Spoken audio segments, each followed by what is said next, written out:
In the world of online video, content owners are increasingly looking for ways to reach audiences in the living room, on their TVs, via the open internet and, of course, mobile. Now, this is where over-the-top or OTT video comes in, and this technology is poised to fundamentally change the world of media consumption and delivery. OTT is quickly becoming the hottest space since mobile, with tech giants like Google, Apple, Amazon, Netflix, Microsoft, Walmart, and just about every consumer electronics manufacturer battling for the future of the living room. And it's for this precise reason the Z Group has decided to be ahead of the curve and introduce this very nascent technology in India. I caught up with the CEO and MD of Z, Puneet Goenka, to get a sense of how OTT works, its potential in India, and why Z saw enough reason to bring this rather new technology to a market like India. Take it away. Thank you so much for joining me, Puneet. Truly a pleasure to have you on the show. My pleasure. So, just when India's digitization story is about to take off, you come and introduce over-the-top technology in India. What was the motivation, and why do you think this is the right time to introduce a relatively new platform of sorts in the Indian market? Well, if you look at the way the penetration of smart devices is happening in this country and also globally, I think the time is right where content will be consumed anytime, anywhere, any place, as per the convenience of the consumer. Right. So that's why we thought of bringing the technology ahead of time in India as well. So just to explain to our viewers who might not be familiar with over-the-top or OTT, the term, what does it really entail, and what does it bring to the table for the consumer?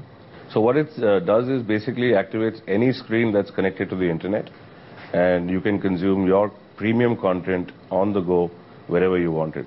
So it's any device connected to internet can access content which is available. And what is the kind of pricing that you've come up with? It's going to be priced different for different geographies. India is a complex pricing, channel by channel we have come up. The starting pack starts at 49 rupees per month, and the all-you-can-eat can go up to as much as 500 rupees per month. Right.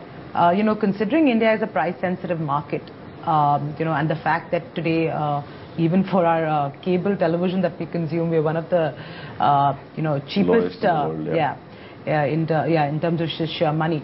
Why do you think this is poised to take off?